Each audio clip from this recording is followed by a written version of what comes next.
Have you ever noticed that the deepest wound in your life probably did not come from the person who hated you openly? It came from someone who smiled while sitting at your table.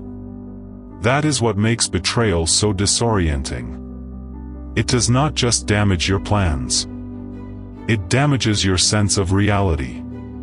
It makes you question your judgment, your memory, your generosity, even your ability to read a room.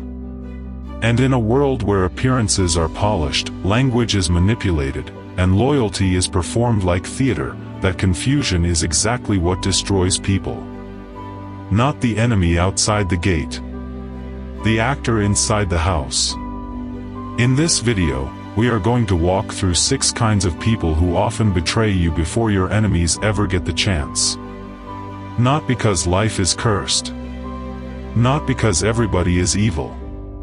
But because power, shame, insecurity, dependence, and ambition change people faster than naive loyalty can keep up. And stay with me until the end, because the final type is the one most people miss completely. It is not the loud traitor. It is the one standing closest to the throne, learning your rhythm, carrying your language, studying your fatigue, and waiting for the day your strength looks like succession. This is not a video about paranoia. It is a video about clarity. Stoicism was never about being soft, blind, or endlessly forgiving. It was about seeing reality without decoration. And Machiavelli, in his own brutal way, understood something the modern world still pretends not to understand: society is often a masquerade. People do not always approach you with a knife in their hand. They approach you with need, praise, sympathy, alignment, chemistry, and usefulness. They approach you wearing the face you are most likely to trust. So today, we are going to remove those faces one by one. Not so you become cold to everyone, but so you stop handing your peace, your reputation, and your future to people who have not earned access to them. Because one of the harshest lessons in adult life is this: the enemy you watch is rarely the one who ruins you. The person who ruins you is often the person you made excuses for, protected, or kept too close because part of you needed to believe they were safe. Maybe you have already lived this. Maybe you helped someone when nobody else showed up. Maybe you defended someone in a room where everyone else stayed quiet. Maybe you trusted the person who said they understood you, supported you, admired you, or would never move like the rest. Maybe you believed time automatically created loyalty. Maybe you confused familiarity with character. Most people do. That is why betrayal feels personal at a level that ordinary conflict does not. When an enemy hits you, it hurts your situation. When a false ally hits you, it attacks your model of human nature. It shakes the internal structure that helped you decide who belongs in your life. And when that structure collapses, many people go to one of 2 extremes. They either trust nobody and become bitter, or they trust too quickly again because the loneliness of discernment feels heavier than the pain of being fooled. Neither is wisdom. Wisdom is slower, cleaner, less emotional, more observant. Wisdom watches patterns. Wisdom asks a different question. Not, who says they care about me, but, who becomes dangerous under the pressure of shame, envy, convenience, hunger, or access. Because that is where betrayal is born. Not always in hatred. Often in weakness. Often in hidden humiliation. Often in the private calculation of someone who still wants what you have, needs what you give, or resents what your existence reminds them about themselves. Machiavelli saw power stripped of illusion. The Stoics saw emotion stripped of illusion. Put them together and an uncomfortable truth appears: many relationships do not break because of one shocking event. They break because the structure was unstable from the beginning. The betrayal was only the moment when the truth became visible. So let us walk through the 6 people most likely to turn before your enemies do. These are not strangers in the dark. These are people who often sit in your contacts, your family threads, your business circle, your group chats, your home, your office, your memories, your blind spot. The first is the person many generous people never learn to fear until it is too late. 1. The resentful beneficiary. This is the person you helped when they were weak, lost, broke, desperate, embarrassed, late on rent, behind on bills, on the edge of collapse, or stuck in a life they could not seem to move out of on their own. Maybe you got them the interview. Maybe you made the call. Maybe you opened your home. Maybe you covered the expense, introduced the contact, pulled them into the room, vouched for them when your own reputation was on the line, or stayed on the phone with them for hours while your own life was already heavy enough. At the time, it felt simple, human, necessary. And because you acted from sincerity, you assumed sincerity would be returned. That is the part people do not warn you about. Your kindness may have lifted them, but it also created a memory they may never forgive you for witnessing. A strong person can remember the day they were helped and feel gratitude. A fragile person remembers the same day and feels exposure. To you, it was a rescue. To them, it was a record. A record that they were drowning while you were standing. A record that they needed what you had. A record that you saw them before the glow-up, before the confidence, before the story they now want to tell the world about who they are. This is why some people do not hate the ones who harmed them. They hate the ones who saw them powerless. That sounds irrational until you have lived long enough to watch it happen. Think about how often this plays out in ordinary modern life. A man helps a friend get back on his feet after a breakup and job loss. For months, he listens, gives advice, makes referrals, helps with money, even lets him stay over from time to time. In the beginning there is gratitude. Real or at least emotional gratitude. There are texts full of promises. I'll never forget this. You saved me. I owe you. Then life shifts. The friend gets stable. He starts making money again. He starts dating again. He starts rebuilding the version of himself he wants others to see. And now your presence does something uncomfortable to him. It reminds him of the season when he was not the man he wants to believe he is. So his language changes. The warmth cools. Jokes come in with an edge. Distance starts appearing where appreciation used to be. Then one day you hear from someone else that he has been telling a different version of the story. That you were controlling. That you made him feel small. That your help came with strings. That you liked being the hero. Notice what is happening there. He is rewriting the emotional debt. Why? Because gratitude, for certain people, feels like dependence. And dependence feels like inferiority. So instead of metabolizing the shame of that dependence with maturity, they try to erase the witness. This is the dark psychological twist generous people often miss. Sometimes the person you pull out of the mud does not want to thank you. Sometimes they want to destroy the memory of ever being in the mud at all. And since they cannot erase the past, they try to reduce your moral position in the story. They make you selfish. They make you manipulative. They make you performative. They make your sacrifice look like vanity so their debt can feel less humiliating. Machiavelli understood something human beings still keep learning the hard way: people are often quicker to avenge an injury than repay a benefit. A benefit can become a burden if it reminds the receiver that they were once lower, weaker, more dependent, less capable, less chosen, less respected. The problem is not the favor itself. The problem is what the favor symbolizes. If they are inwardly unstable, your help becomes a mirror they cannot comfortably look into. This is why the resentful beneficiary is so dangerous. You rarely guard yourself around them. You assume history protects you. You assume memory protects you. You assume sacrifice protects you. It does not. History can feed resentment. Memory can become humiliation. Sacrifice can become evidence against you in the courtroom of someone else's wounded ego. And because they were once close enough to receive your help, they often know more than an ordinary enemy ever could. They know your schedule. They know your weak spots.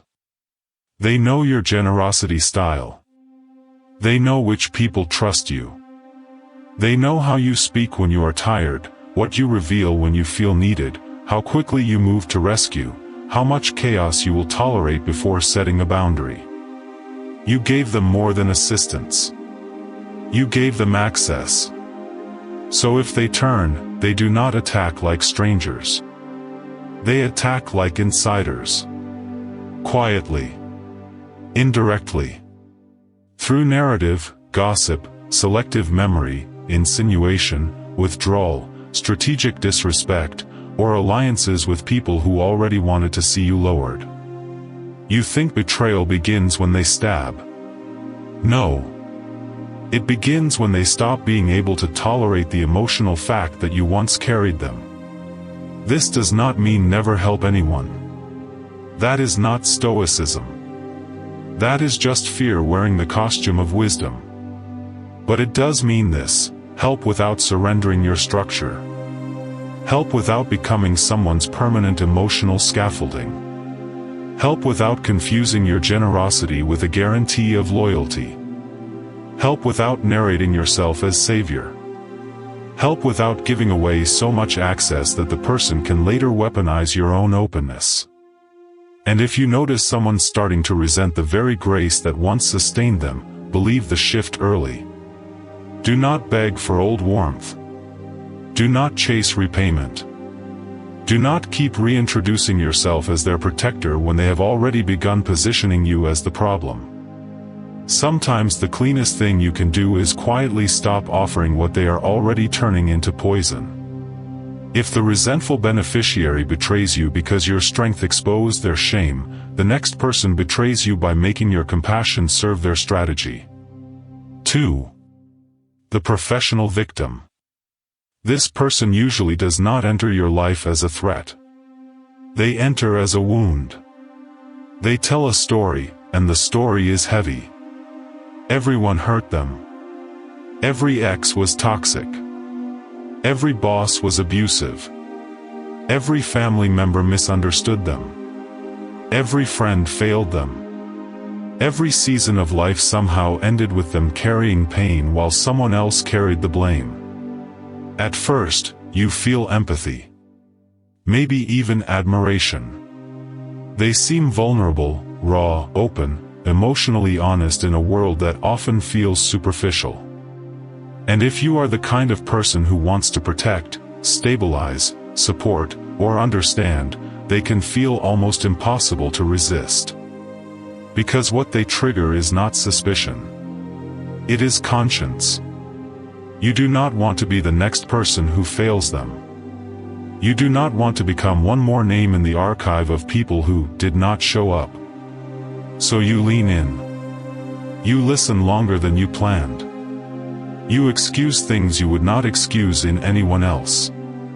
You absorb delays, disappearances, emotional outbursts, crossed boundaries, and broken commitments because part of you keeps telling yourself that wounded people need patience, not pressure. And yes, sometimes that is true. But the professional victim is not simply wounded. They have learned to convert woundedness into influence. That is the difference. Real pain can make a person tender, reflective, honest, disciplined, humble. Weaponized pain makes a person manipulative. The professional victim does not just feel hurt. They use hurt as leverage. They use it to suspend accountability, redirect scrutiny, control the emotional atmosphere, and keep everyone around them walking on eggshells. You see this in small moments first. You bring up something simple. A missed promise. A lie that does not quite add up. A pattern of irresponsibility. A way they spoke to you that crossed the line. And within seconds, the conversation is no longer about what they did. It is about what your tone made them feel. Now you are comforting the person who just disrespected you. Now you are editing your language while they avoid the substance. Now their fragility has become a shield thick enough to stop every honest conversation before it begins. This is not emotional depth. It is emotional counterintelligence. And once you understand that, many confusing relationships suddenly make sense. Think about the person who always seems to be in crisis.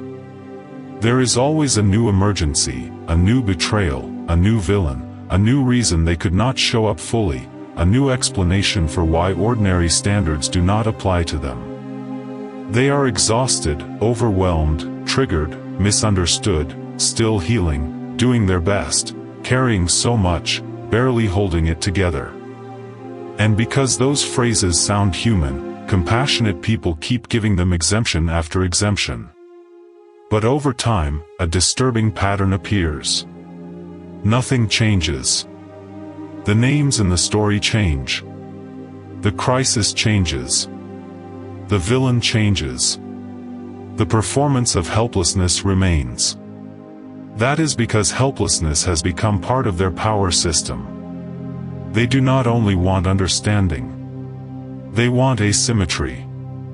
They want a relationship where your role is to regulate, reassure, excuse, absorb, and adapt while they remain spiritually unbillable. No invoice ever reaches them. No consequence ever lands. No direct truth survives contact with their suffering identity. Machiavelli would have recognized this immediately. He understood that people often use appearances to gain what direct force cannot. In modern social life, victimhood can become one of the most sophisticated appearances available. It grants moral immunity. It attracts allies. It makes confrontation look cruel. It lets a person damage your reputation while still wearing the halo of harm. And that is the other reason the professional victim is so dangerous. They are rarely fighting only in private. They are staging the court in advance. While you are still trying to understand them, they may already be shaping how others interpret you. Small comments. Emotional hints. Soft warnings. I'm trying. It's hard to talk to them sometimes. They don't always understand what I've been through. I appreciate them, but they can be intense. You know how some people help in a way that still makes it about them? Notice how subtle that is. No direct accusation. No obvious attack. Just enough narrative dust in the air that when the rupture finally comes, people are already primed to see you through the lens they prepared. Then if you finally step back, set a boundary, or refuse to keep carrying what is not yours, they can perform abandonment with tears so convincing that even mutual contacts forget how much damage you have been quietly absorbing for months or years. This is why compassionate people often leave these relationships not only depleted, but disoriented. They are not just tired. They have been psychologically inverted. The person doing the harm has become the one receiving sympathy. The person carrying the weight has been cast as cold. And because the compassionate person still remembers the tears, the confessions, the trauma, the panic, the breakdowns, they doubt themselves one more time. Maybe I was too harsh. Maybe I should have been more patient. Maybe they really were just hurting. Maybe. But pain does not erase pattern. And this is where Stoic clarity matters. A Stoic lens does not ask whether someone has pain. Almost everyone does. It asks what they do with it. Do they take responsibility for their effect on others? Do they use pain as context or as a permanent exemption? Do they seek truth, repair, discipline, therapy, growth, humility? Or do they continually convert suffering into power over other people? Those are not the same thing. One deserves compassion. The other requires distance. If you have ever dealt with a professional victim, you know the strange guilt that follows even after you leave. Part of you still sees the broken version. Part of you still wants to rescue what was never your job to rescue. Part of you wonders whether boundaries make you selfish. No. Boundaries are not cruelty. Sometimes boundaries are the only language manipulation understands. And if someone can only stay connected to you by keeping you guilty, exhausted, and morally confused, then the connection itself is already a form of quiet destruction. The professional victim uses your empathy to place a collar around your neck. The next person uses your ego. 3. The chronic flatterer. This person is easy to underestimate because they usually feel pleasant, supportive, refreshing, even. After all, who does not like feeling seen, respected, appreciated, or finally understood? Especially if you have spent years carrying burdens quietly, building without applause, taking hits without much emotional reward, the person who comes along and seems to deeply admire you can feel like relief. They laugh at your lines. They praise your judgment. They reinforce your image. They tell you that you are different from everyone else, sharper than everyone else, more disciplined, more visionary, more misunderstood, more important. And maybe some of that is even true. That is what makes them dangerous. Flattery works best when it mixes truth with appetite. The chronic flatterer studies what version of yourself you are most tempted to believe in, then feeds it back to you until your self-image becomes easier to manipulate than your actual reality. This is why old courts, companies, politics, media circles, and ambitious social environments are full of this type. They understand a simple principle: when direct access is difficult, ego is the hidden entrance. Machiavelli warned rulers about flatterers because he understood that praise is not neutral when it is strategic. Praise can disable judgment. It can isolate leaders from reality. It can make a person allergic to correction and therefore dependent on the people who keep reality soft around them. You do not have to be a king for this to happen. It happens to entrepreneurs, managers, creators, parents, popular friends, successful siblings, community figures. Anyone whose approval or proximity can be converted into status, opportunity, or cover. The chronic flatterer is not always trying to destroy you immediately. Often they are doing something more profitable first. They are mapping you. What delights you? What offends you? What insecurity still hides beneath your confidence? Which stories about yourself do you want confirmed? What criticism do you avoid? What rivalries make you irrational? What compliments make you relax enough to say too much? This is what many people miss. Agreement is not always alignment. Sometimes agreement is surveillance with a smile. The flatterer does not challenge your bad instincts because your bad instincts are useful to them. They do not correct your blind spots because blind spots give them room to move. They do not sharpen you because a sharper version of you would become harder to access, harder to influence, harder to emotionally program. So they keep you comfortable. And comfort, for an ambitious adult, can become one of the most expensive drugs in the world. Think about a real-world version of this. A business owner has one person around him who always seems supportive. In meetings, this person nods early and often. In private, they say things like, "You were the only one in the room who really understood what was going on. People can't keep up with you. Honestly, the others just don't see what you see." The business owner starts trusting them more. Why would he not? They feel loyal. Then slowly, almost invisibly, the flatterer becomes the interpreter of the room. They tell him who supports him, who does not, who is jealous, who is weak, who is not aligned. They become a filter. A soft wall between him and clean feedback. They are not only praising him now. They are curating reality for him. That is the transition. And once a person controls how you feel and how you interpret, they no longer need to openly oppose you. They can gently guide you into mistakes while convincing you the mistakes are signs of your greatness. The most dangerous flatterers do not destroy you through attack. They destroy you by protecting the version of you that should have been corrected. Then when your position weakens, when the room changes, when your influence dips, when your enemies gain momentum, watch how fast admiration turns into distance. Because their real loyalty was never to your soul. It was to your altitude. They love the weather around your power, not the substance of your character. And once the climate changes, they migrate. Often brutally.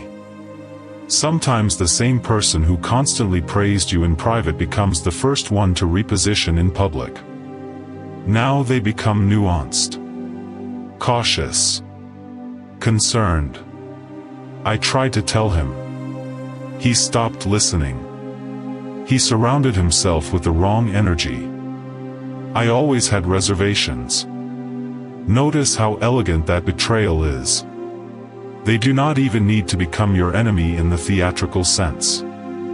They simply place their own survival above truth. And because they spent so long listening, agreeing, and admiring, they know where your pride is tender. They know what information hurts most when exposed. They know which flaws were never challenged because they were too busy feeding them. This is why the chronic flatterer is not just fake support. They are delayed sabotage. A parasite of vanity. A person who rents space in your blind spot until the day your fall becomes worth more than your favor. Stoicism offers a simple counterweight here. Seek friction, not worship. Value the people who can disagree without envy and support without performance. Train yourself to tolerate correction without feeling diminished. Become someone who is not seduced by constant affirmation, because the person who needs admiration too badly will eventually pay for it with discernment. The flatterer survives because many people secretly prefer being comforted to being sharpened. That does not make them evil. It makes them vulnerable. And vulnerability that refuses truth always becomes expensive. If the flatterer betrays you by making your ego sleepy, the next person betrays you by making cowardice sound like maturity. 4. The neutral peacemaker. This is the person who says they hate drama. They say they do not like taking sides. They tell you they just want peace. And in a healthy world, that would sound noble. But not every refusal to choose is wisdom. Sometimes it is fear dressed in soft language. Sometimes it is opportunism wearing the perfume of balance. The neutral peacemaker becomes dangerous when conflict is no longer theoretical. Someone lies on you. Sabotages you. Disrespects you publicly. Undermines your work. Takes from you. Smears your name. Repeatedly crosses lines that any loyal person can clearly see. And the neutral peacemaker stays warm with them anyway. They still sit at their table. They still share information casually. They still keep the social bridge open. They still frame the situation as mutual misunderstanding. This is the betrayal. Not because mature people must become dramatic. but because there are moments in life when neutrality is not peace. It is permission. If someone attacks you and your inner circle continues acting as if nothing meaningful happened, they are communicating something loud without ever raising their voice. Your dignity is negotiable. Your protection is optional. Your pain can be socially managed if doing so keeps everyone comfortable. That message does not only affect your relationship with them. It affects the whole environment. It tells aggressors there is no real cost to crossing you. Think about how this happens in workplaces. Someone quietly takes credit for your work, talks around you to leadership, questions your reliability behind closed doors, or subtly tries to isolate you. You raise the concern to a mutual colleague who knows exactly what is happening. Instead of clarity, you get soft diplomacy. I just don't want to get involved. Maybe they didn't mean it like that. You know how tense things are right now. I see both sides. No, they do not. They see risk. And they are choosing the version of the story that preserves their options. That is not the same as wisdom. Machiavelli was brutal about this kind of energy because he understood that in moments of pressure, the person who refuses alignment is often waiting to see where power settles before declaring what they always supposedly believed. The neutral peacemaker wants access to both camps. They want the benefits of friendship without the responsibility of defense. They want to remain likable to everyone, even if your isolation becomes the price. And to be fair, not all of them are malicious. Some are simply weak. Some are conflict avoidant. Some were raised to believe that maintaining atmosphere matters more than confronting dishonor. Some call themselves emotionally mature when in reality they are terrified of relational cost. But whatever the reason, the effect on you is the same. When your house is burning, the person who insists on staying neutral between you and the arsonist is not preserving peace. They are protecting their own comfort while you absorb the damage. This is one of the loneliest adult lessons there is.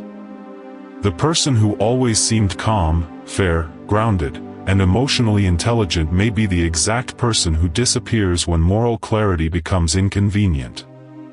And because they do not attack you directly, people often excuse them for far too long. He means well. She just doesn't like conflict. They are trying to keep the group together. Maybe. But keeping the group together at the cost of truth is not loyalty. It is social anesthesia. It numbs what should have been confronted. The neutral peacemaker often plays another role too. They become the mediator before repair is earned. They urge you to move on, be the bigger person, not let this divide everyone, long before the actual wrongdoing has been named cleanly. That pressure is not always about healing. Often it is about returning the room to comfort as fast as possible. Your pain is inconvenient to them because it interrupts the normal flow of their social life. So they urge resolution without justice, closure without accountability, contact without trust, presence without repair. And if you refuse, if you say no, if you hold your line, suddenly you are the difficult one. The intense one. The one keeping the problem alive. That inversion is one of the neutral peacemaker's quiet specialties. They rarely have to betray you loudly because they can make your refusal to accept betrayal look like emotional immaturity. This is why Stoic discipline matters here too. A Stoic life is not a spineless life. It is not passivity masquerading as peace. It is not letting wrong stand because you are too tired to confront it. A calm person can still be clear. A dignified person can still draw lines. A mature person can still recognize that some people do not deserve open access to the same circle once they have made their loyalties clear through inaction. Remember this: the friend who keeps close contact with people actively harming you has already made a calculation. They may still speak kindly.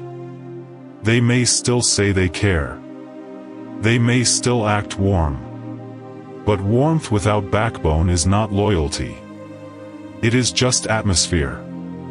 And atmosphere has never saved anyone. If the peacemaker betrays you by staying still while your world gets cut around the edges, the next person betrays you by moving far too fast. 5. The instant confidant. This person enters with intensity. Not violence. Not overt manipulation. Intensity. Suddenly the conversation is deep. The connection feels rare. The vulnerability arrives early and heavy. Within days, maybe even hours, they are telling you things most people would not share for months. Childhood wounds. Family pain. Betrayals. Regrets. Fears. Shame. Secrets. They look at you with that particular kind of emotional sincerity that makes the room feel suspended. And something in you thinks, finally, someone real. This is where many intelligent people get trapped. Because they are not fooled by obvious lies. They are fooled by emotional acceleration. The instant confidant knows something about human wiring. If they reveal something vulnerable, you will often feel pressure, sometimes almost physical pressure, to reciprocate. You do not want to seem closed. You do not want to break the intimacy. You do not want to be the colder one in a moment that feels unusually honest. So you open. Maybe not all at once, but enough. You tell them what is really going on. The thing beneath the polished version. The business stress. The marriage strain. The insecurity. The debt. The old grief. The family dynamic. The health fear. The legal concern. The hidden exhaustion. The dream you are afraid to say out loud. The shame you usually keep under discipline. And in that moment, it feels like bonding. But what if it is not bonding? What if it is extraction? This is one of the most unsettling social truths in modern life. Intimacy can be manufactured before trust exists. Chemistry can appear before character is proven. Emotional closeness can be created faster than moral safety. And lonely people, tired people, protective people, and high-functioning people who secretly want one place to put down their armor are especially vulnerable to this. The instant confidant does not always know they are manipulative in a cinematic, villainous way. Some of them simply have no boundaries and drag others into emotional fusion because it soothes their anxiety. But the result can still be destructive. Others are far more strategic. They use oversharing exactly the way a skilled interrogator uses disclosure, to lower your defenses, create reciprocity, and gather what they need before you have had time to evaluate them. Real trust is slow. That is one of the least glamorous but most life-protecting truths you will ever learn. Real trust is built through time, consistency, strain, disappointment, repair, limits, and observation. It survives boredom. It survives unmet expectations. It survives ordinary days when there is no emotional fireworks show carrying the illusion of depth. Fake trust often arrives all at once. It feels cinematic. It feels fated. It feels like, I don't know why I'm telling you this, but... That sentence alone has opened more vaults than most people realize. Picture a familiar modern scene. You meet someone through work, travel, mutual friends, or an unexpected conversation that stretches late into the night. The energy feels unusual.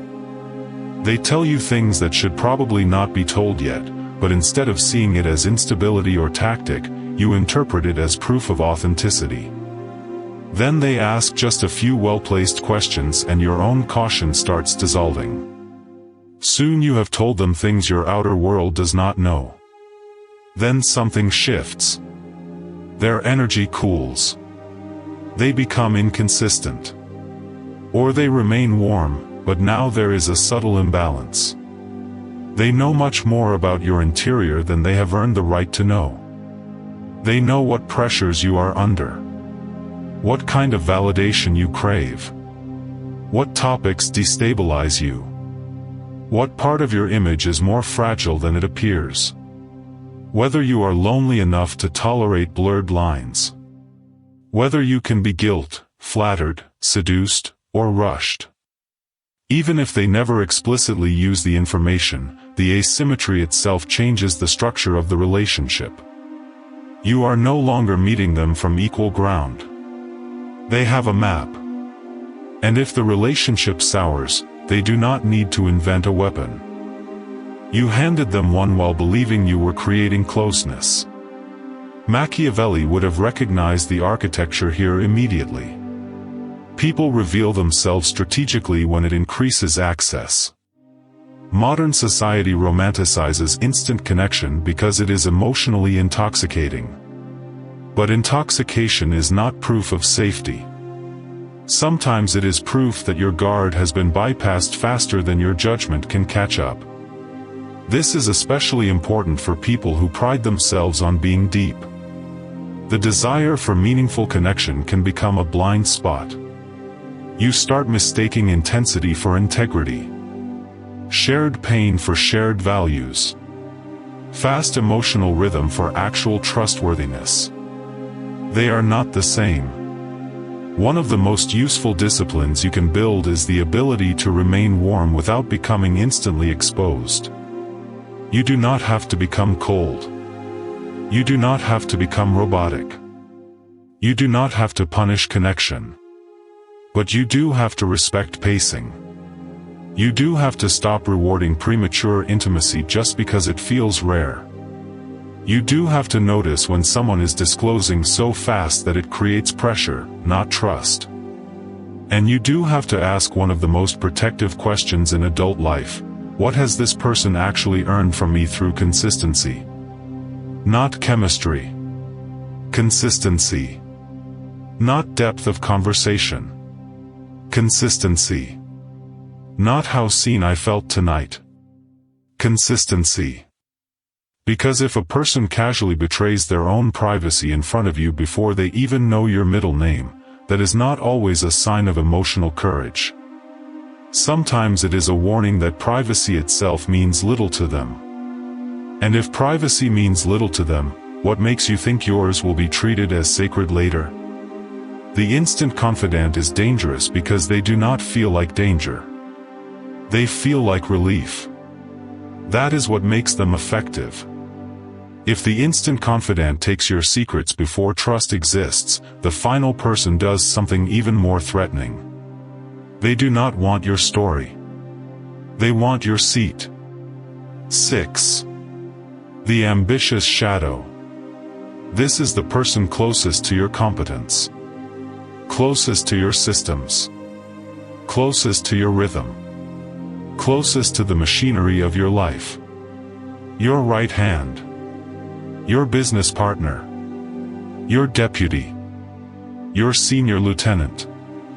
Your most capable team member. Your most loyal-looking second. The one who stands one step behind you and appears indispensable. And maybe they are. That is exactly why they are dangerous. The ambitious shadow is not weak. Not chaotic. Not obviously unstable. That would be easier. No, this person is often disciplined, observant, useful, intelligent, and calm under pressure. They know how things work. They know how you work. They know where the pressure points are because they have spent enough time close to your process to see both your brilliance and your fatigue. And proximity changes ambition. This is one of the oldest stories in power. The person who watches you closely long enough may eventually stop admiring your position and start imagining themselves in it. At first the shadow may be genuinely loyal. That is what makes this complicated. Human beings are not always simple cartoons. A person can respect you and still compete with you internally. A person can love parts of what you built and still resent that they are not the one receiving the recognition. A person can serve faithfully for years and still slowly begin constructing the emotional argument for why they should inherit, replace, or outrank you. The seed often begins in quiet comparisons. Why is he getting the credit? Why am I carrying so much but staying behind the curtain? What if I could do this better?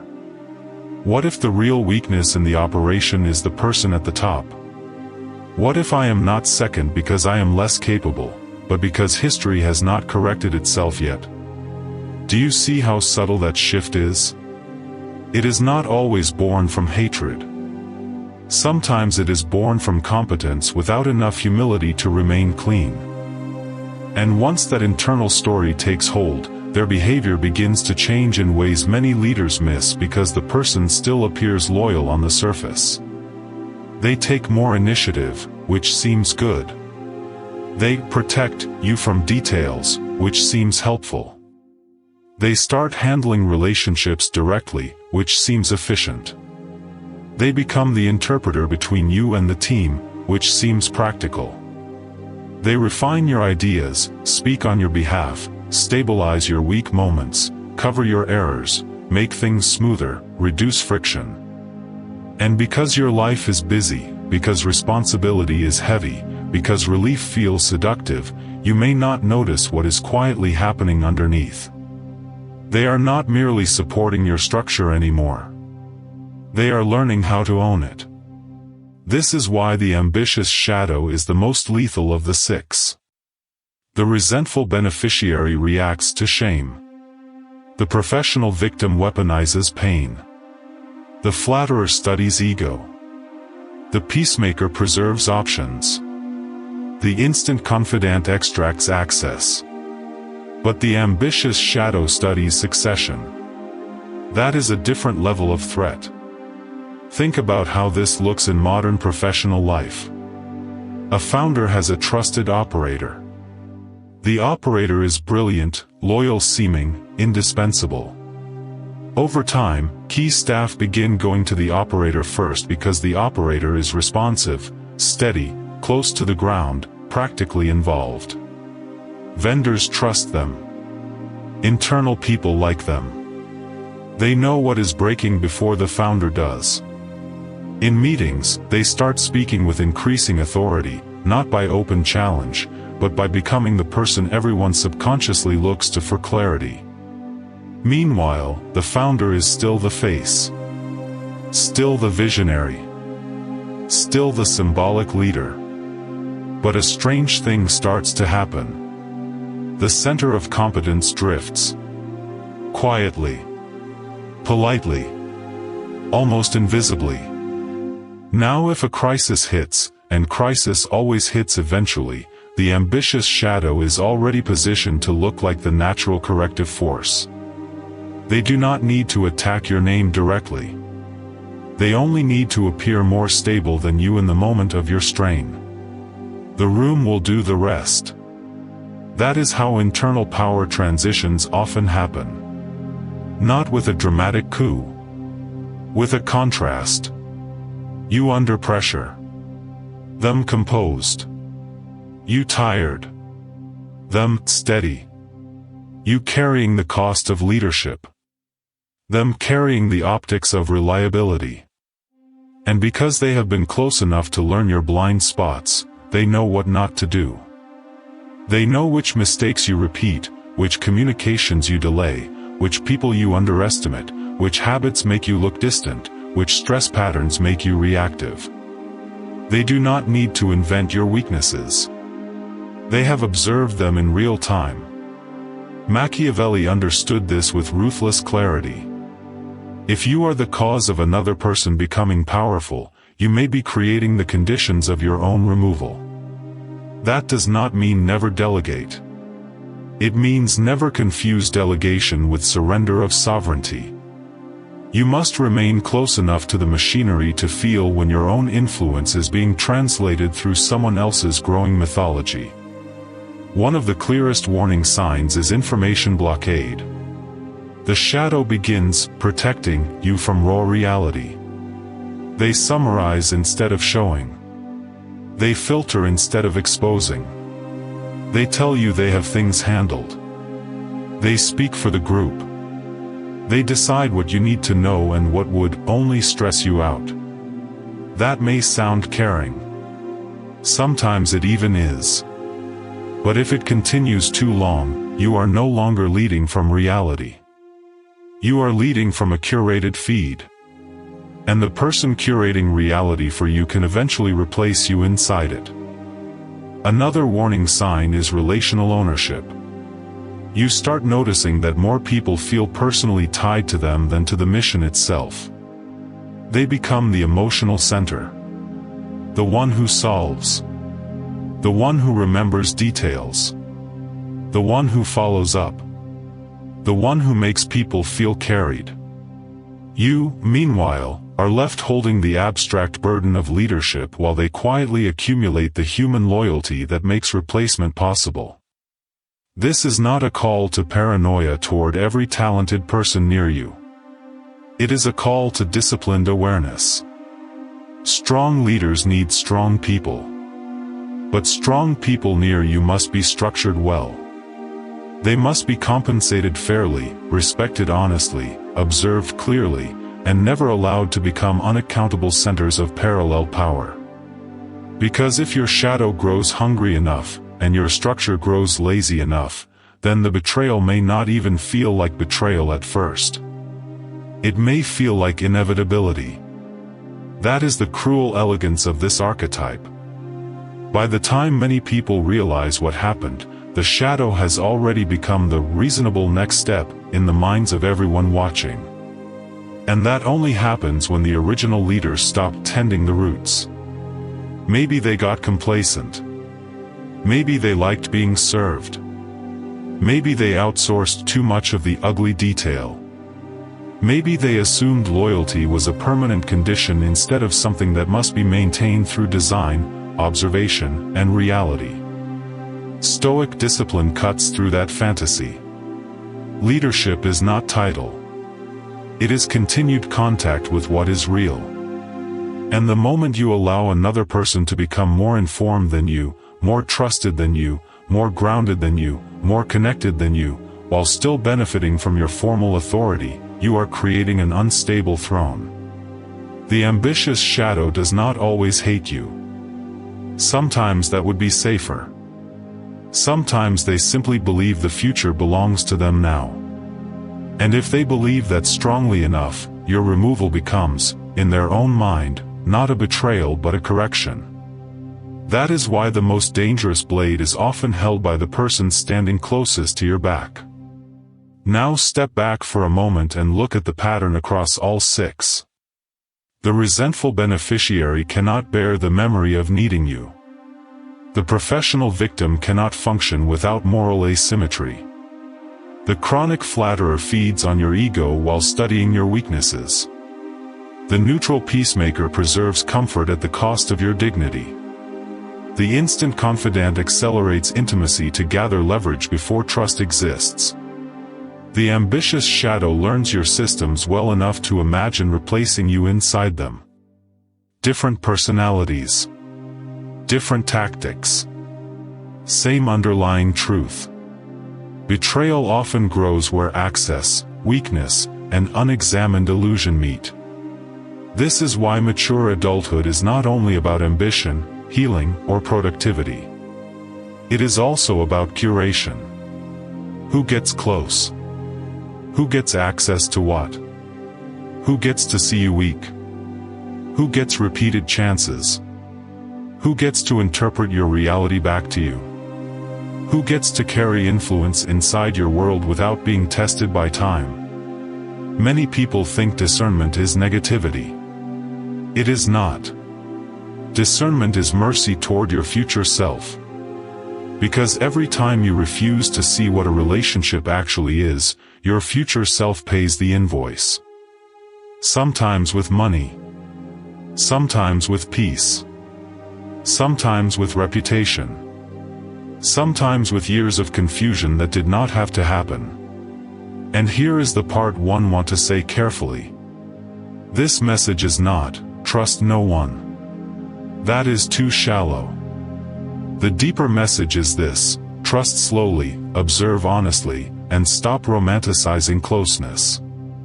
Do not confuse emotion with evidence. Do not confuse history with character. Do not confuse chemistry with safety. Do not confuse need with loyalty. Do not confuse usefulness with devotion. Do not confuse proximity with purity. Stoicism does not ask you to become loveless. It asks you to become undeceived. To see human beings with both compassion and sobriety. To understand that people are often mixtures, not categories. That someone may love you and still envy you. Need you and still resent you. Admire you and still study how to outgrow you. Cry in front of you and still manipulate you. Speak softly and still abandon you where it counts. Once you understand that, your life changes. You stop over-explaining clear patterns. You stop rescuing people who are growing dangerous under the weight of their own shame. You stop letting emotional chaos set the terms of relationship. You stop treating praise like proof. You stop calling cowardice peace. You stop giving deep access to fast chemistry. You stop building your own replacement with your eyes closed. And most of all, you stop waiting for betrayal to become dramatic before you name what has already been visible in smaller forms. Because betrayal usually whispers before it explodes. It appears in tone before action. In tension before confession. In narrative drift before direct attack. In strange emotional reversals. In selective distance. In warmth without loyalty. In intimacy without pacing. In support without truth. In competence without clean humility. The earlier you learn to read those signs, the less often life will have to educate you through loss. So if this video reached something real in you, do not just take it as a warning about other people. Take it as an invitation to become harder to fool. Harder to rush. Harder to guilt. Harder to flatter. Harder to isolate. Harder to extract from. Harder to quietly replace. That kind of strength is not loud. It does not need performance. It does not turn you into a cynic. It simply gives you back your center. And that center matters now more than ever. Because we live in a world where image travels faster than character, where people rehearse sincerity, where weakness can be marketed, where loyalty is often conditional, where the social mask has become more polished than the face beneath it. In that world, a person without discernment does not merely get hurt. They get scripted by other people's motives. Do not let that happen to you. If you made it this far, you already know this is bigger than one bad friend or one painful memory. This is about how you build a life that cannot be quietly colonized from the inside. If this kind of breakdown speaks to the part of you that wants more clarity, more precision, and less illusion, stay close to StoicCraft. There is a reason these conversations matter. Most people want comfort. Very few want to see reality clearly enough to become free inside it. And before you go, I want to hear from you. Which of these 6 have you encountered in real life? The resentful beneficiary, the professional victim, the flatterer, the peacemaker, the instant confidant, or the ambitious shadow? Tell me in the comments which one did the most damage, and what it taught you. If this gave you language for something you have felt but never fully named, leave a like and subscribe. Not for vanity. For alignment. So you do not miss the next conversation. Because the real danger in life is not only being attacked. It is being surrounded by performances you misread as loyalty. Watch the patterns. Watch the pressure. Watch who people become when shame, power, access, and self-interest enter the room. The enemy outside the gate is easy to recognize. It is the one already inside your walls that changes everything. And now, at least, you can see the walls more clearly.